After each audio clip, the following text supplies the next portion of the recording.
Good evening friends. ETA business school में आपका स्वागत करता हूँ फ्रेंड्स। ये स्किल्स बेस्ड लर्निंग प्रोग्राम है। आज का टॉपिक बहुत ही इंपॉर्टेंट है।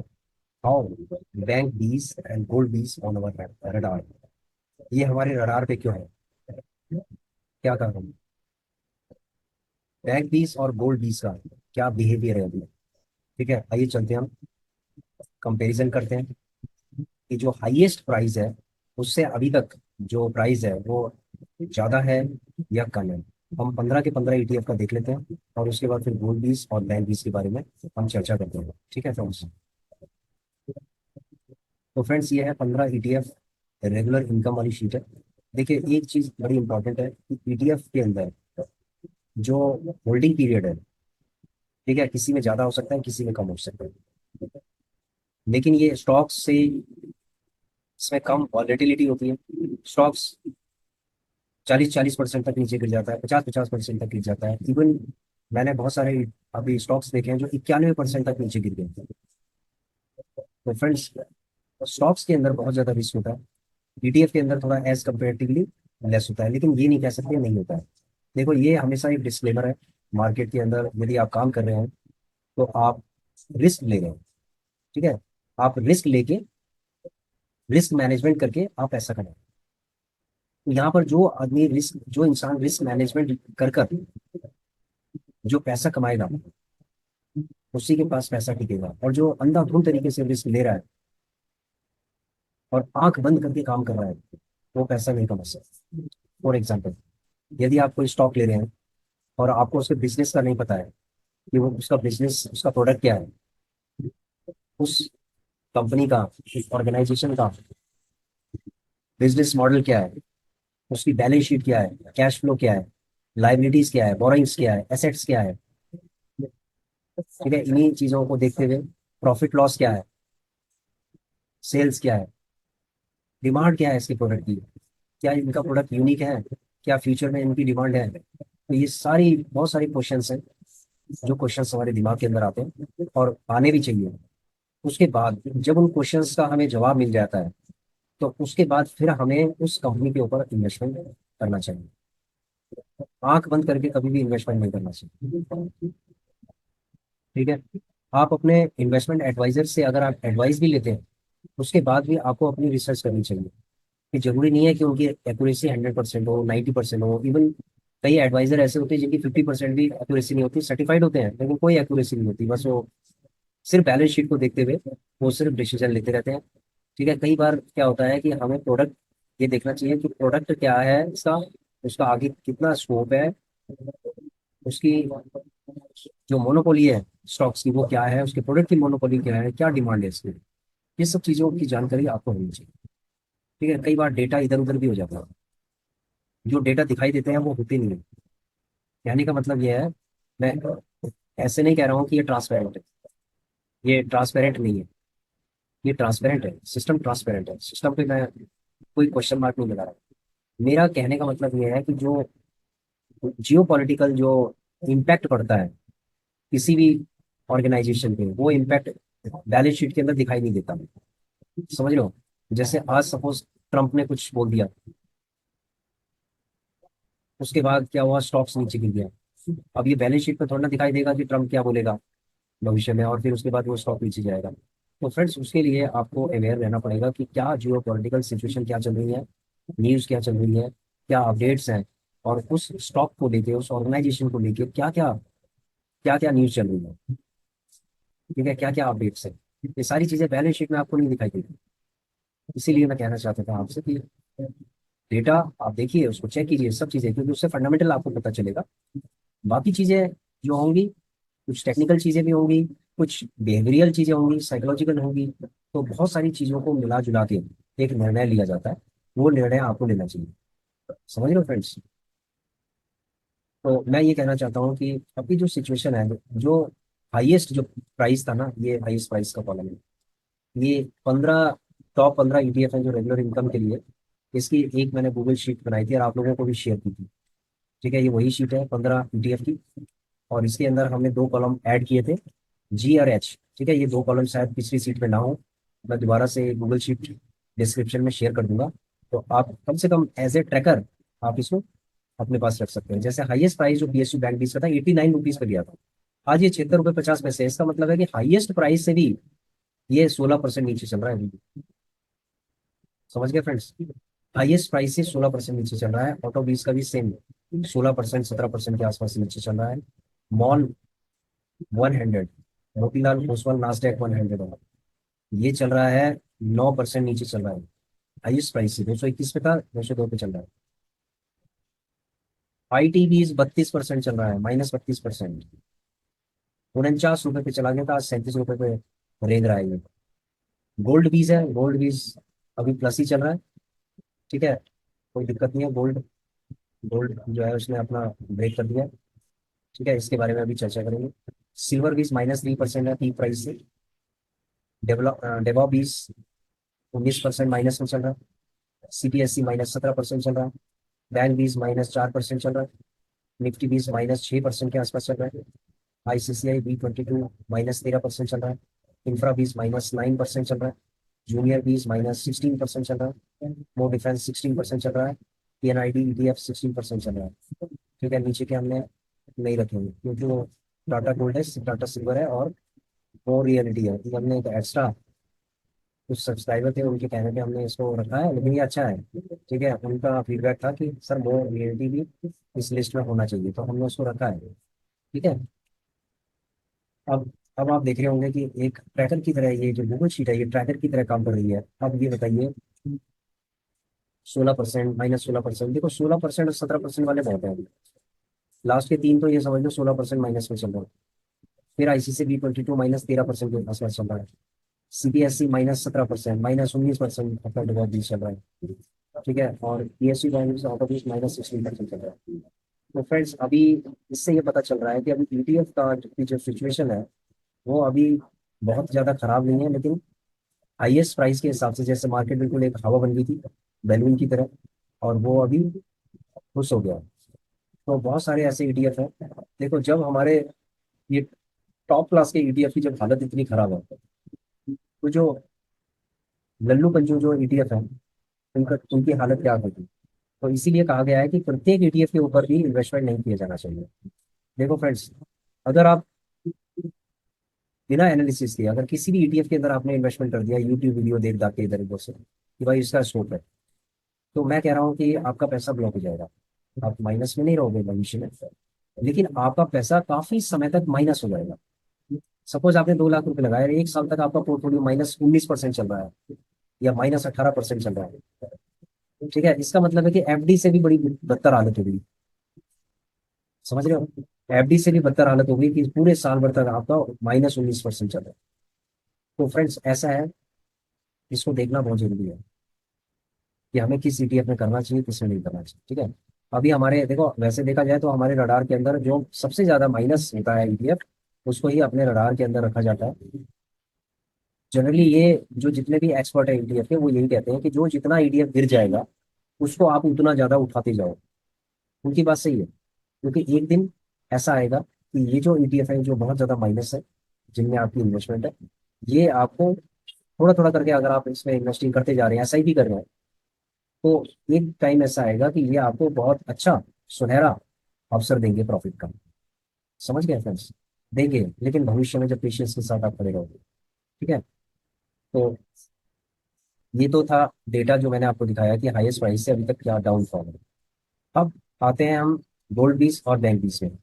ठीक है, सबसे पहले गोल्ड बीस को समझते हैं। देखो फ्रेंड्स, गोल्ड बीस का अभी तक हमने 6 महीने से जो गोल्ड बीस का हमने देखा है वो हाईएस्ट प्राइस से सिर्फ 2 से 3% नीचे आता है और उसके बाद 3-4% ऊपर चला जाता है। मतलब ये समझ लो कि 5 से 6% महीने का अप्रोक्सीमेटली हो सकता है 3% भी हो, इतना ज्यादा।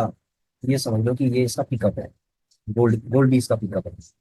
ठीक है, पिछली अभी हमने लास्ट मतलब कल ही हमने गोल्ड बीस, टाटा गोल्ड और सिल्वर बीस, LTV बीस और सिल्वर बीस, हमने पांच, ये जो हमारे पोर्टफोलियो के अंदर थे पांच, हमने इनको सारा निकाल दिया और 17,000 का हमने प्रॉफिट भी कर दिया, बुक कर दिया उसको। ठीक है फ्रेंड्स, अब क्या है कि हम जो पैसा हमारे पास आ गया उसको री इन्वेस्ट करना है। क्या करना है? री इन्वेस्ट करना है। तो उसको री इन्वेस्ट कैसे करना है? ठीक है, कैसे करना है, किस तरीके से करना है, कहाँ करना है, इसके लिए पूरा प्लान करना पड़ता है। जैसे अभी हमने प्लान किया है कि गोल्ड बीस और बैंक बीस, नॉट पीएसयू बैंक बीस, अभी बैंक बीस, क्योंकि बैंक बीस में एक ऐसी चाल है, एक ऐसा बिहेवियर है जो रिकवर बहुत तेजी से कर सकता है। लेकिन ये जो पीएसयू बैंक बीस है, इसके लिए हमें 6 6 महीना बैठना पड़ेगा। और इसके अंदर अगर ये रिकवर करेगा तो ये 3 3%, 5 5%, ये 1 1 2 2 दिन में ही रिकवर कर देता है। ठीक है, तो इसमें कोई घबराने की जरूरत नहीं है। और अभी एक ऐसा सुनहरा अवसर है हमारे लिए कि हमने इसको देखा है। ठीक है, और ये जितना नीचे गिरेगा, जैसे 572 पे चल रहा है, हमने इसको 570 पे के आसपास लिया है। दिखा देते हैं हम आपको, देखो बैंक बीस का लिया है। बैंक बीस का 570 पे हमने लगा रखा था, जो कि एग्जीक्यूट हो गया है। ठीक है, उसके बाद निफ्टी बीस का हमने लगा रखा था, ये बाय हो गया था, तो ये 20 क्वांटिटी में ज्यादा लिया। तो मैं बैंक बीस की बात कर रहा हूँ, तो बैंक बीस में हमने 100 क्वांटिटी ले ली है। ठीक है, पोजिशन में जाएंगे, आप देख रहे होंगे कि बैंक बीस 100 क्वांटिटी है, और 20 हमने पिछला उसको एक्यूमुलेट करने के लिए है, तो निफ्टी बीस को हमने थोड़ा एक्यूमुलेट किया। तो बैंक बीस का हमारा 570 पे हमने इसको बाय किया। ठीक है, 571.45 है, कोई दिक्कत नहीं। अब इसका जो जीटीडी ऑर्डर है वो लगा हुआ है 565 में। ठीक है, अब आप देखेंगे बैंक बीस का 568 में है। ठीक है, 568 में है, 565 में है।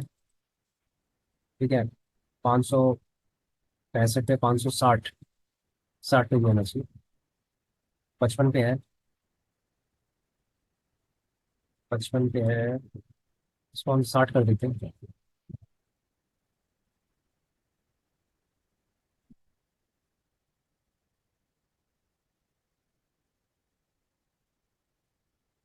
ठीक है, इसको हमने मॉडिफाई कर दिया है, तो 560 कर दिया है, तो 560 में 100 हो गए। ठीक है, ठीक है, कोई दिक्कत नहीं। तो 571 के बाद 565 है, 560 है, 555 है, 550 है, अभी इतना बहुत है। ठीक है, अगर ये 4 बार भी 100 करके बाय हो गया तो ठीक हो जाएगा। ठीक है, तो ये है रडार। उसके बाद अगर हम चलें बैंक गोल्ड बीस पे, तो गोल्ड बीस अभी हमने आज बिल्कुल भी उसको टच नहीं किया, क्योंकि कल ही हमने इसको सेल किया था। तो कल देखेंगे, अगर मान लीजिए 1000 से ये 0.5% भी कम हो जाएगा तो हम उसको ले लेंगे।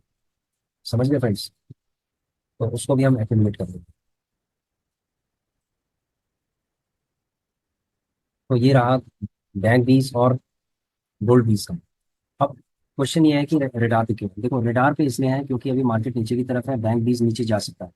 हो सकता है कि 1% 2% 3% नीचे चला जाए, लेकिन बैंक बीस के जाने के चांसेस लग रहे हैं। तो हम जितना नीचे जाएगा हम इसमें बाय करते जाएंगे, करते जाएंगे, करते जाएंगे। और उसके बाद बैंक बीस को हम बाय करते जाएंगे, और उसके बाद हम इसको लगभग 1 हफ्ता हम इसको छोड़ देंगे। ठीक है, 1 हफ्ते में क्या सिचुएशन आती है देखते हैं। बाय करने का तरीका यही है कि जैसे ये नीचे जीटीटी ऑर्डर के थ्रू हम इसको ले सकते हैं, पहला तरीका है। दूसरा है जब मार्केट नीचे की तरफ हो तो तब हम इसको बाय कर सकते हैं मार्केट प्राइस में या लिमिट प्राइस में। ठीक है, दोनों के लिए गोल्ड बीस और बैंक बीस, ये दोनों रडार पे क्यों है, क्योंकि देखो एक चीज मैं आपको और बताऊं कि बैंक बीस जितना नीचे जाएगा गोल्ड बीस उतना ऊपर जाएगा, जनरली रेसिप्रोकल है। बैंक बीस और निफ्टी बीस लगभग एक जैसे ही चलते हैं। तो हम इस बार निफ्टी बीस की जगह पे बैंक बीस पे हम बैट कर रहे हैं, और बैंक बीस के साथ अभी हम चलेंगे और देखते हैं कि बैंक बीस हमें कितना मौका देता है बाय करने के लिए। ठीक है, हमारी जो कैपेसिटी है वो है 1000 बैंक बीस की भी कैपेसिटी है, और लगभग 5000 गोल्ड बीस की कैपेसिटी है। लेकिन हमें जब मौका मिलेगा तभी हम इसको करेंगे फ्रेंड्स। समझ गए फ्रेंड्स, तो इस तरीके से बैंक बीस और गोल्ड बीस के अंदर भी हमें नेक्स्ट या इस मंथ में हमें कम से कम 15 से 20 हजार रुपये हमें जनरेट करना होगा। समझ गए फ्रेंड्स, देखो पैसा जनरेट करना बहुत जरूरी है। पैसा कोई अपने आप नहीं आएगा, आपको मेहनत करनी पड़ेगी। उसके बाद मेहनत करने के बाद आपको ये देखना है कि जो प्रॉफिट हो रहा है, जो भी प्रॉफिट आप कर रहे हैं उसको री इन्वेस्ट कैसे करना है। समझ गए फ्रेंड्स, तो मेहनत हर चीज में लगती है, और ये एक समझ लीजिए कि व्हाइट कलर कॉलर जॉब है। ईटीएफ हो या स्टॉक्स हो, उसका एनालिसिस करना ही पड़ेगा। यदि आप प्रॉफिट में होना चाहते हैं तो आपको करना ही पड़ेगा। ठीक है, जैसे फॉर एग्जांपल अगर मैं आपको दिखाऊं, ये 38 ईटीएफ वाली गूगल शीट है। ये शुरू शुरू में हम इसको बनाया करते थे, और उसके बाद ये देखिए ये धीरे धीरे करके बढ़ता चला गया और 86 पे चला गया। तो अगर मैं बात करूँ 11/7, ठीक है, जैसे 11/7 में 1/7 की बात करूँ, 1000, सॉरी 2025 से, 1/7/2025 से अगर मैं बात करूँ तो कितना हमने प्रॉफिट कर लिया होगा 1 जुलाई से लेकर, 1 जुलाई से लेकर अभी तक 22,157 रुपये का। ठीक है, 22,157 रुपये का। और ये जो प्रॉफिट है ना वो रिकॉर्ड होता रहता है। अब अगली बार आपको बैंक 20 का और गोल्ड 20 का यहाँ पर दिखाई देगा। समझ गए फ्रेंड्स? मैं आपको बता देता हूँ, देखो कई बार क्या होता है ना, हमें गोल सेट करना होगा। यदि आप गोल सेट नहीं करेंगे ना तो आप कमा नहीं पाएंगे।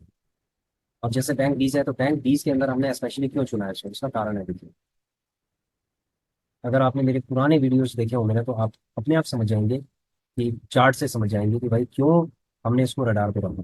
आप देख रहे हैं, क्या हमें यहाँ बाई करना चाहिए था 591 पे? नहीं। क्या हमें 588 पे बाई करना चाहिए था? क्या हमें 586 पे बाई करना चाहिए था? नहीं। हमें यहाँ पर RSI कितना है? 57%, 57 पॉइंट है। तो 57 पॉइंट RSI पे क्या आप खरीदेंगे इसको? खासकर बैंक 20 को कभी नहीं खरीदा जा सकता 57% पे या 60% से ऊपर, क्योंकि ये इतनी खतरनाक तरीके से ये वॉलेटिलिटी होती है इसके अंदर कि 5 पॉइंट नीचे, कभी कभी 7 पॉइंट भी ये नीचे ऊपर चला जाता है। तो नीचे ऊपर ये जाएगा इंडेक्स के हिसाब से, तो कोई दिक्कत नहीं है। आज अगर इसका मान लीजिए 38 है तो ये बिल्कुल सही जगह पे है। अगर ये थोड़ा और नीचे गिर जाता है तो हम 100 और लेंगे, और जितना ये नीचे गिरेगा हम इसमें 100 लेते रहेंगे। और हमारा प्रेडिक्शन ये है कि ये लगभग 550 पे आ जाए। अगर ये 550 पे आ जाता है फ्रेंड्स, तो समझ लो इसकी क्वांटिटी लगभग 1000 हमारे पास हो सकती है। ठीक है, मैं श्योर एंड श्योर शॉर्ट तो नहीं कह सकता, लेकिन ये कह सकता हूँ कि अप्रोक्सीमेटली 1000 क्वांटिटी हम इसके अंदर ले सकते हैं बैंक 20 के अंदर। और जब 1000 क्वांटिटी होगी ना, मैं कह रहा हूँ 500 से ऊपर ऊपर क्वांटिटी होगी ना, और अगर ये 20 रुपये 30 रुपये भी ऊपर बढ़ गया, तो आप लगा लो कि कितना होगा। अगर 1000 क्वांटिटी है और 30 रुपये अगर मान लीजिए इसने हमें प्रॉफिट दे दिया, ठीक है, तो कितना हो गया आप खुद अंदाजा लगा सकते। कोई ऐसा नहीं है कि ये नीचे आने के बाद ये ऊपर की तरफ नहीं आएगा, बिल्कुल आएगा, लेकिन पेशेंस से आपको खड़ा रहना है। ठीक है फ्रेंड्स, तो आशा करता हूँ कि आप लोगों की ये समझ में आ गया होगा वीडियो। और ये जो टॉपिक है बहुत ही इंपॉर्टेंट है, जबकि बहुत सारे ETF आपने देखे, लेकिन हमने सिर्फ इन दोनों को ही क्यों चुना। तो ये आप भी अपने कमेंट करके बताइएगा कि हम गोल्ड 20 और बैंक 20 को क्यों चुन रहे हैं, जबकि बहुत सारे हैं, इनको भी चुन सकते हैं, इसको भी चुन सकते हैं, इसको भी चुन सकते हैं। ठीक है, ये जरूर आप बताइएगा। हम आपके इनपुट्स का इंतजार करेंगे, फीडबैक का इंतजार करेंगे, कमेंट्स का इंतजार करेंगे। ठीक है, कि हमने गोल्ड 20 और बैंक 20 को हमने क्यों चुना। ठीक है friends, thanks for watching our video, please share, subscribe and like our channel. Thank you.